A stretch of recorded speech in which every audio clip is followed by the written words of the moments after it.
आप देख रहे हैं न्यूज़ 7 हिंदी, राष्ट्र प्रथम। मुरादाबाद में प्रेस वार्ता के दौरान कैबिनेट मंत्री ओम प्रकाश राजभर ने विपक्ष पर जमकर निशाना साधा। उन्होंने कहा कि एनडीए और नरेंद्र मोदी का लक्ष्य 2047 तक भारत को विकसित राष्ट्र बनाना है। गंगा एक्सप्रेसवे का जिक्र करते हुए उन्होंने इसे विकास की बड़ी कड़ी बताया। वहीं बंगाल चुनाव को लेकर टीएमसी पर मतदाताओं को डराने का आरोप लगाया और निष्पक्ष मतदान की मांग की। साथ ही अखिलेश यादव पर हमला बोलते हुए कहा कि सपा सरकार में दंगे आम बात थे, जबकि मौजूदा सरकार में कानून व्यवस्था बेहतर हुई है।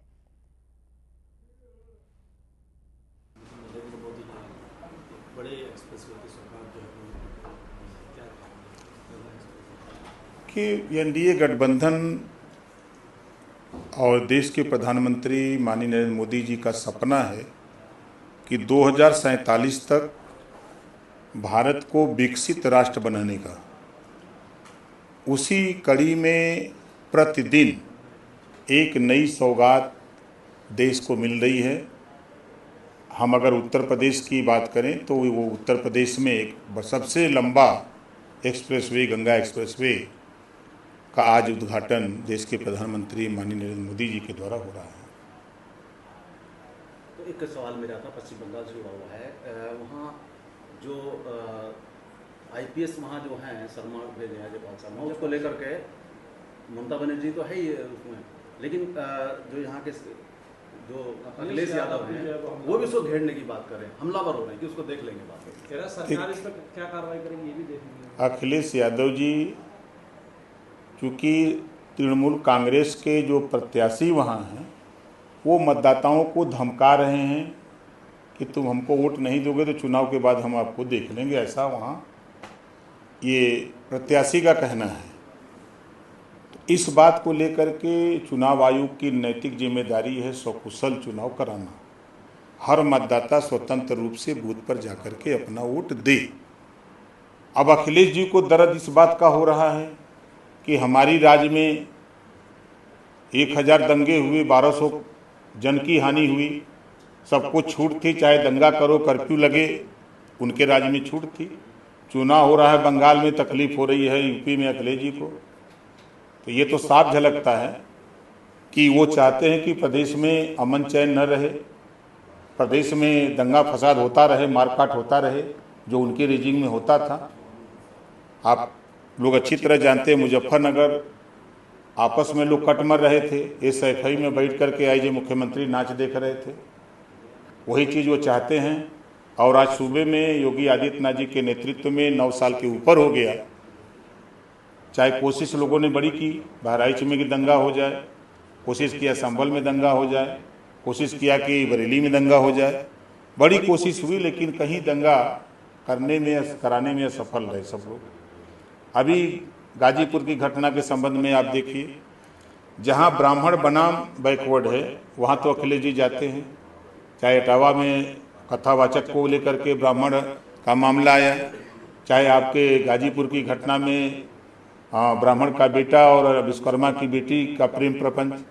अब ये झूठ बोलने का ठेका लिए हुए हैं। इन्होंने कहा कि हत्या कर दी गई, रेप किया गया। जिस लड़का और लड़की से सालों से प्रेम प्रपंच चल रहा हो उसमें रेप की बात कहाँ से आ जाती है। लड़के ने लड़की से कहा था कि हम तुमसे शादी कर लेंगे, शादी उसकी लड़की को उसके पिता ने दूसरी जगह 25 अप्रैल को डेट रख दिया। लड़की ने लड़के के ऊपर दबाव बनाया कि तुम शादी कर लो, तो वो इनकार कर दिया। तो लड़की ने कहा कि नहीं करोगे तो हम आत्महत्या कर लेंगे। तो अब पीएम रिपोर्ट जो है वो पानी में डूबने से मृत्यु दिखा रही है। ये जो सीसीटीवी कैमरे लगे हैं सड़क पर, जाते हुए अकेले दिख रहा है उस कैमरे में, और उसके मोबाइल पर जो डिटेल निकाला गया है, लंबे समय से दोनों का काम अपना प्रेम प्रपंच रहा है। अब इस बात को ये हत्या कर रहे हैं। तो जहां ब्राह्मण बनाम बैकवर्ड है वहां तो ये जाने के लिए बहुत उत्साहित रहते हैं, लेकिन वहीं अगर हम कौशाम्बी की बात करें तो पाल की बेटी के साथ 4 यादव रेप करते हैं, हत्या कर देते हैं। वहां इनका डेलीगेशन नहीं जाएगा, ये वहां नहीं जाएंगे। ये बाराबंकी में दिन दहाड़े राजभर की हत्या यादव ने कर दिया, वहां इनका डेलीगेशन नहीं जाएगा, वहां ये नहीं जाएंगे। देवरिया में राजकुमार चौहान की दिन में यादव ने हत्या किया, वहां ये नहीं जाएंगे, इनका डेलीगेशन नहीं जाएगा। वहीं मऊ में यादव ने राजभर की बेटी की हत्या कर दिया, वहाँ ये नहीं जाएंगे, इनका डेलीगेशन नहीं जाएगा। लेकिन जहाँ इनको दिखता है कि सामान्य वर्ग और बैकवर्ड की बात है तो वहाँ ये जरूर जाने का षड्यंत्र।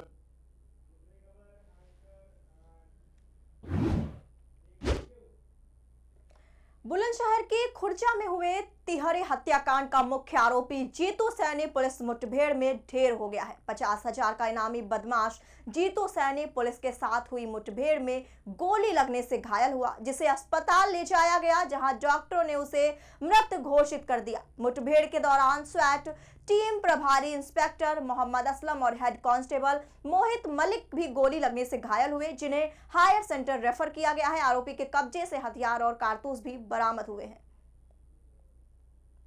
सर, खुर्जा कोतवाली क्षेत्र में एक मुठभेड़ हुई है, कौन बदमाश है, क्या बताया? देखिए, खुर्जा नगर थाना क्षेत्र में जो झांझर रोड है अपनी, उस पर एक आज अर्ली मॉर्निंग बदमाशों से मुठभेड़ हुई है। ये लोग वहाँ पे आकस्मिक तौर पे गश्त कर रहे थे, चेकिंग भी चल रही थी लगातार, क्योंकि आप जान रहे हैं 25/26 की रात में जो घटना हुई, इसमें लगातार हमारी 6 टीमें अलग अलग जगहों पे दबिश दे रही थी और गिरफ्तारी के प्रयास में थी। जो उसमें शेष वांछित अभियुक्त बचे थे, उनके सब पे 50,000 रुपये का इनाम भी घोषित किया गया था। उसी प्रक्रिया में लोग उधर थे। रात को वहाँ पे बदमाशों को रुकने का इशारा किया गया, जो स्कूटी से जा रहे थे। पुलिस को देखते ही उन्होंने पहले तो बचाव में उन्होंने बैक किया। सामने से भी जब उनको दिखा कि पुलिस है, इन्होंने साइड की रोड लिया जो कच्ची थी, वहाँ पे पुलिस पार्टी को फायरिंग किया। पुलिस ने आत्मरक्षा की गई फायरिंग में एक बदमाश गंभीर रूप से घायल हो गया, जिसको वहाँ से भेजा गया था CSC, और CSC से रिफर किया गया डिस्ट्रिक्ट हॉस्पिटल। डिस्ट्रिक्ट हॉस्पिटल में डॉक्टरों ने उनको ब्रॉड डेड घोषित कर दिया है। अभी जानकारी मिली है कि उसका नाम जीतू सैनी है, जिसे 50,000 रुपये का इनाम घोषित था, और वो 25/26 की रात्रि में जो खुर्जा नगर में ट्रिपल मर्डर हुआ था, उसमें वांछित भी था। इस घटना में एक बदमाश और था जो वहाँ से मौके से भाग गया था, जिसकी लगातार कॉम्बिंग और तलाश चल रही है। इस घटना में जो और शेष वांछित लोग हैं, उनके लिए भी लगातार दबिशें चल रही हैं। इसमें 2 पुलिसकर्मी, जो हमारे इंस्पेक्टर असलम और एक हेड कांस्टेबल मोहित, इनको भी बांह में गोली लगी है, घायल हुए हैं, जिनको यहाँ से प्राथमिक उपचार के बाद डिस्ट्रिक्ट हॉस्पिटल भेजा गया है।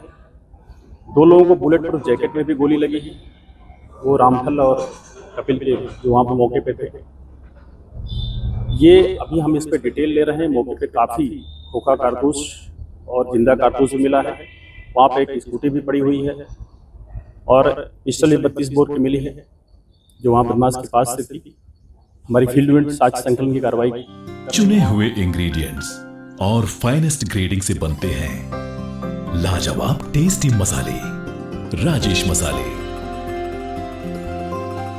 क्या चटपटा है राजेश मसाला, ट्राई करिए। अच्छा, राजेश मसाले।